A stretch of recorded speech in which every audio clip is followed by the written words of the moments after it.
Live Tamil cinema நேயர்களுக்கு வணக்கம். நான் உங்கள் பத்திரிகையாளர் ஆர்எஸ் கார்த்திக். இந்த வீடியோவில் நம்ம பார்க்க இருக்கிறது இன்று திரைக்கு வந்திருக்கிற கூலி படத்தோட விமர்சனம். கூலி, ரஜினியோட கூலி மிகப்பெரிய எதிர்பார்ப்பில் வெளிவந்திருக்குது. இன்று ரொம்ப நாளாக எதிர்பார்ப்புன்னா உங்கள் வீட்டு எதிர்பார்ப்பு, எங்கள் வீட்டு எதிர்பார்ப்பு இல்லை, ஊருப்பட்ட எதிர்பார்ப்பு, உலகம்பட்ட எதிர்பார்ப்பு அப்படின்னு சொல்லலாம். அப்படி ஒரு படமாக வந்திருக்குது கூலி. உண்மையாக இன்றைக்கி காலையிலேருந்து திரையரங்குகள்லாம் திருவிழா கோலம்தான். நமக்கு வந்து வழக்கம் போலவே ப்ரெஷ் ஷோ 8 மணிக்கே டிஃபனு, அதுக்கப்புறம் வந்து ஷோ. உண்மையாகவே ஒரு அருமையான படத்தை தந்திருக்கணும் நம்ம லோகேஷ் கனகராஜ். ஏனோ தெரியல, அருமையான படத்தை தந்திருக்கணும். ஒரு அருமையான படத்தை தந்திருக்கிறாரு. இது எல்லாமே நீங்கள் பொறுமையாக உட்காந்து ரசித்தாதான். ஆமாம், என்னடா அப்படி சொல்கிறேன் அப்படின்னு பார்த்தீங்கன்னா, ரஜினி செம்ம ஹார்ட் ஒர்க்குங்க. மனுஷன் இன்றைக்கும் என்ன லெவலில் வந்து பேட்டை துள்ளுறாரு. ஆமாம், என்ன மாதிரி அடிக்கிறாரு, வெட்டுறாரு. ஃபைட் சீன்லாம் அன்பறிவு மாஸ்டருக்கு வந்து ஒரு ஹேட்ஸ் ஆஃப் சொல்லணும். அதுமாதிரி அனிருத் மியூசிக் டைரக்டருக்கு ஒரு ஹேட்ஸ் ஆஃப் சொல்லணும். இது எல்லாத்துக்கும் மேலே லோகேஷ் கனகராஜையும் பாராட்ட தான் ஆசை. ஆனால் உங்கள் பழைய பட சீன்லேருந்தே பல சீனை உருவி வச்சுருக்கீங்களே லோகேஷ். முன்னாடிலாம் கைதி, மாநகரம் அப்போ நீங்கள் வந்து வேறு லெவலில் ஒரு படங்களை கொடுப்பீங்க அப்படின்ற எதிர்பார்ப்பு வந்தது. அந்த 2 படம் மூலயமா கிடைச்ச பேரை வச்சுக்கிட்டு மாஸ்டர் அதில் ஓரளவு நீங்கள் அந்த இதெல்லாம் பண்ணியிருந்தீங்க. அப்புறம் விக்ரம். ஆனால் லியோவோட கூலி பிரமாதமாக இருக்குது. லியோவோட 4 டேர்ம்ஸ் வந்து கூலி பெட்டர்னு சொல்லலாம். ஆனால் அதே நேரம் சில காட்சிகளை உங்கள் படத்துலேருந்தே எடுத்து வச்சுருக்கப்போ நமக்கு கொஞ்சம் கஷ்டமாக இருக்குது. அதேமாதிரி ஏன் பேட்டை துள்ளுறார் ரஜினின்னு சொன்னோன்னா கொஞ்சம் பேட்டை படத்து சாயலும் வருது. ஹாஸ்டல் வார்டன், இதில் மேன்ஷன் ஓனர் அப்படின்ற மாதிரி. இதுதான் வந்து நமக்கு வந்து ஏன் லோகேஷ் இதுக்குள்ளாரெல்லாம் பூந்து புறப்படுறாரு அப்படின்னு தோணுச்சு.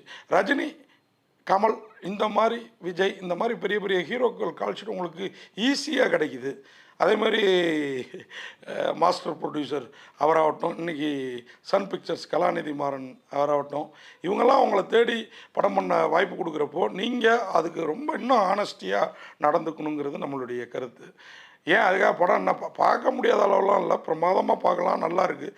சில சீன்ஸ் மட்டும் என்னப்பா இது சும்மா வெட்டி குத்தி கொண்டுக்கிட்டு இந்த மாதிரி எந்த ஒரு கார்பரில் நடக்கும், போலீஸே இல்லையா அப்படின்லாம் தோணுது நமக்கு வந்து. அதுவும் வந்து போலீஸ் இன்ஃபார்மரையே முதல் சீனில் கொண்டுடுறாங்க. காளி வெங்கட் தான் அந்த போலீஸ் இன்ஃபார்மர், அவரை கொண்டுடுறாங்க. அதை பற்றி போலீஸ் கண்டுக்காமல் இருக்குது. இன்னும் 2-3 போலீஸ் இன்ஃபார்மர் அங்கேயே இருக்காங்க. இன்னும் சொல்ல போனால் காளி வெங்கட்டை கொன்னவரே யார் அப்படின்னு பார்த்தீங்கன்னா வேறு மாதிரி ஒரு உங்களுக்கு வந்து என்னடா லாஜிக்கே இல்லாமல் இருக்குது அப்படின்னு தோணும். எல்லாமே மேஜிக் தான். ரஜினி படம் மேஜிக், நம்ம ஏற்றுக்கலாம், பார்த்துக்கலாம். அப்படின்னாலும் இன்னும் கொஞ்சம் லோகேஷ் யோசிச்சிருக்கலாம் அப்படின்னு நமக்கு தோணுச்சு. ஏன் அப்படின்னு பார்த்தீங்கன்னா, சில சீன்ஸ் வந்து இன்னும் பெட்டராக பண்ணியிருக்கலாமோ. பணத்தை அள்ளி கொட்டிருக்கிறாரு சன் பிக்சர்ஸ் கலாநிதி மாறன். அப்படி இருக்கிறப்போ லோகேஷ் இன்னும் கொஞ்சம் உழைச்சிருக்கலாமோ. ரஜினி உழைச்ச உழைப்பில் பாதி கூட உழைக்கலையோ மனுஷன் அப்படின்னு தோணுது. ரஜினி வந்து இந்த வயசுலையும் ஒரு தரையில் ஒரு டான்ஸ் மூமெண்ட்டுங்க, காலை எப்படி பண்ணும், என்ன வலிக்கும் தெரியுமா. அதுமாதிரி ஒரு ஃபைட் சீன்லலாம் கத்தி எப்படி வீசுறது, முதல்ல எடுத்தோடனே கறி கட் பண்ணுற கேரக்டர். அது பார்த்தீங்கன்னா ஹாஸ்டலில் அந்த மேன்ஷனில் இருப்பார். அவங்க மேன்ஷனில் யார் வந்தாலும் படிக்கிற பசங்க வந்தால் 750 ரூபா தான் மாதத்துக்கு சாப்பாட்டோட. ஆனால் மற்றவங்களுக்கு 2500 ரூபா. ஆனால் மேன்ஷனில் தண்ணி அடிக்கக்கூடாது, தம் அடிக்கக்கூடாது. ஒரு வார்த்தை சொல்லுவார் ரஜினி, தெய்வம் நின்று கொள்ளணும், மது தினம் கொள்ளணும் அப்படின்ட்டு. உண்மையாக அதை பார்த்தோன்னா நமக்கே கொஞ்ச நாள் குடிக்கிறது நிப்பாட்டலாமாங்கிற லெவலுக்கு ஒரு ஃபீல் வந்ததுங்க. ஏன்னா குடிச்சு அனுபவப்பட்ட ரஜினிகாந்தே சொல்கிறாரு அப்படின்னு. அந்த மாதிரி சீன்ஸ்லாம் என்னை ரொம்ப ஈர்த்துது. அதே மாதிரி அப்பா பொண்ணு சென்டிமெண்ட்டு, சத்யராஜ், ரஜினி, அப்புறம் இன்னும் நம்ம ஸ்ருதிஹாசன், இவங்களுக்கெல்லாம் ஸ்ருதிஹாசன் இன்னும் நம்ம சின்னத்திரை நடிகை அந்த மாவுலாம் பிரமாதமாக பண்ணியிருந்தாங்க. கேரக்டரைசேஷன் வந்து அவ்வளோ அழகாக பண்ணியிருக்காங்க. அது இந்த மலையாள வில்லன், அவருக்கு பதிலாக அந்த இடத்துல வந்து வேறு யாரையுமே யோசிக்க முடியல. ஆனால் ஒரு லெவலுக்கு அப்புறம் ரொம்ப கோமாளித்தனம் பண்ணுறாரோ அப்படின்னு தோணுச்சு நம்ம மஞ்சுமோல் பாய்ஸ் அந்த நடிகர்.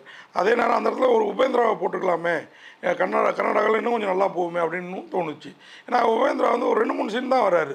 ஒருவேளை பார்ட் 2ல் ஏதாவது லீடு கொடுத்து வச்சுருக்காங்களா என்னன்னு தெரியல. அமீர் கான் 10 நிமிஷம் கிளைமாக்ஸில் தாங்க வராரு. சத்யராஜ் ஓப்பனிங்கில் வராரு ஒரு 10-15 நிமிஷம். அதுக்கப்புறம் ஒரு ஃப்ளாஷ்பேக்கில் 2 சீன் வராரு.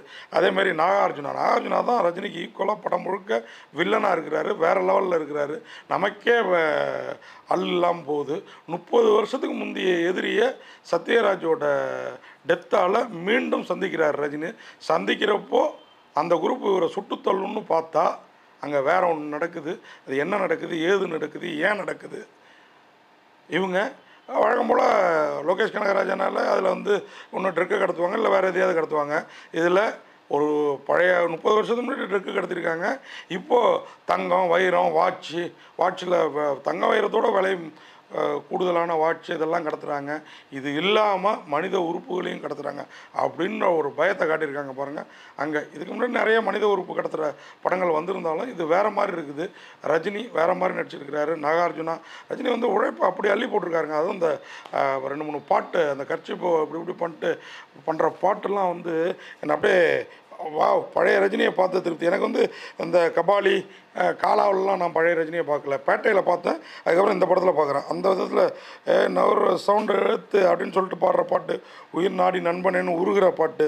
அப்புறம் இன்னொரு பாடல் வந்து இந்த தாரா தகதமிதாவும் தகிதம்னு ஒரு மியூசிக், பேக்ரவுண்டு மியூசிக்லேயே இது எல்லாமே ரஜினிக்கு அரங்கம் ஆடணும், அரங்கம் விசில் சத்தம் போடணுன்னு ஒரு பாட்டு, எல்லாமே மிரட்டி இருக்கிறாங்க. அதே மாதிரி வில்லனுக்கும் ஒரு பாட்டு, மோனிகா அப்பா, அதுதான்ப்பா ஹிட்டு. ரஜினி பாடல்களை விட அது எனக்கு பெரிய ஹிட்டாக தோணுச்சு இந்த படத்தில். ஸோ இதில் வந்து எல்லாருக்குமே ஓரளவு 10 நிமிஷம் 20 நிமிஷம் வந்தாலும் ஓரளவு முக்கியத்துவம் கொடுத்து எடுத்துருக்குறாங்க. நிறைய பேர் நடிச்சிருக்கிறாங்க. நம்ம திலீபன், இந்த சுப்பிரமணியபுரம்னா அதெல்லாம் வருவாப்புல ஒரு நண்பர், மாற்றுத்திறனாளி நண்பர், அவர்களாம் ரொம்ப நாளைக்கு அப்புறம். அந்த நடிகர்லாம் நல்ல நடிகர். அப்படி ரஜினி காதில் வந்து சொல்லுவார், அவ்வளோ பிரமாதமாக இருக்கும். அவங்கெல்லாம் தமிழ் சினிமாவில் காணாமல் போயிருந்தாங்க. இந்த மாதிரி ஆட்களுக்கு வாய்ப்பு கொடுங்க. இந்த படத்துக்கு ஒளிப்பதிவாகட்டும், மியூசிக் ஆகட்டும், ஆர்ட் டைரக்ஷன் ஆகட்டும், சண்டை பயிற்சி ஆகட்டும், அன்பறிவு மாஸ்டர் ஆகட்டும், அனிருத் ஆகட்டும், இந்த புருஷோத் ஒளிப்பதிவாளர் அவராகட்டும், எல்லாருமே சிறப்பாக பண்ணியிருக்காங்க. ஆனால் இவங்க அளவுக்கு அதே மாதிரி நட்சத்திரங்கள் ரஜினி தொடங்கி ஸ்ருதிஹாசன் வரைக்கும், கமல் ரசிகருங்கிறத ஸ்ருதிஹாசனை கொண்டு வந்து, கமல் ரசிகருங்கிறதுனால மட்டும் நீங்கள் ஸ்ருதிஹாசனை பயன்படுத்துகிறதா தெரியல. ஆமாம், அதை யோசிச்சுக்கோங்க. உண்டை வீட்டுக்கு ரெண்டகங்கிறது தமிழ் சினிமாவில் ஏற்றுக்க முடியாத ஒன்று, பார்த்துக்கோங்க. அதையும் நான் ஒரு அட்வைஸாக சொல்கிறேன். ஆனாலும் லோகேஷ் கனகராஜ் ஸ்ருதிஹாசன் பக்கத்தில் இருந்ததுனால ஓவர் அறிவு ஜீவித்தனத்தை கொஞ்சம் அதிகமாக காட்டிட்டாரோ அப்படின்னு தோணுது. அதை தவிர்த்திருந்தால் இன்னும் பிரமாதமாக இருந்திருக்கும் கூலி. ஆனாலும் கூலி லோகேஷ் கனகராஜோட டைரக்ஷன் ஜோலியை வேணால் முடிச்சிருக்குன்னு சொல்லலாம். ஆனால் ரஜினி ரசிகர்களுக்கு என்ன மாதிரி பொது ரசிகர்களுக்கு இந்த படம் செம ஜாலி, செம ஹைப்பு. படம் பார்க்குறவன் நிச்சயமாக ரஜினியோட நடிப்பில் காலி காலி காலி அப்படின்னு. இந்த படத்துக்கு பத்திரிகையாளர் RS கார்த்திக் எனது பார்வையில் 10க்கு 7 மதிப்பெண். அந்த 7 மதிப்பெண்ணில் 5 மதிப்பெண் ரஜினியோட நடிப்பு, 2 ரஜினி உள்ளிட்ட மற்ற எல்லாரோட நடிப்புக்கும், 2 மதிப்பெண் இந்த படத்தோட பிரம்மாண்டத்துக்காக. லோகேஷ் கனகராஜுக்கு பாஸ் மார்க் போடவே கொஞ்சம் கஷ்டமாக இருக்குது. நன்றி, வணக்கம்.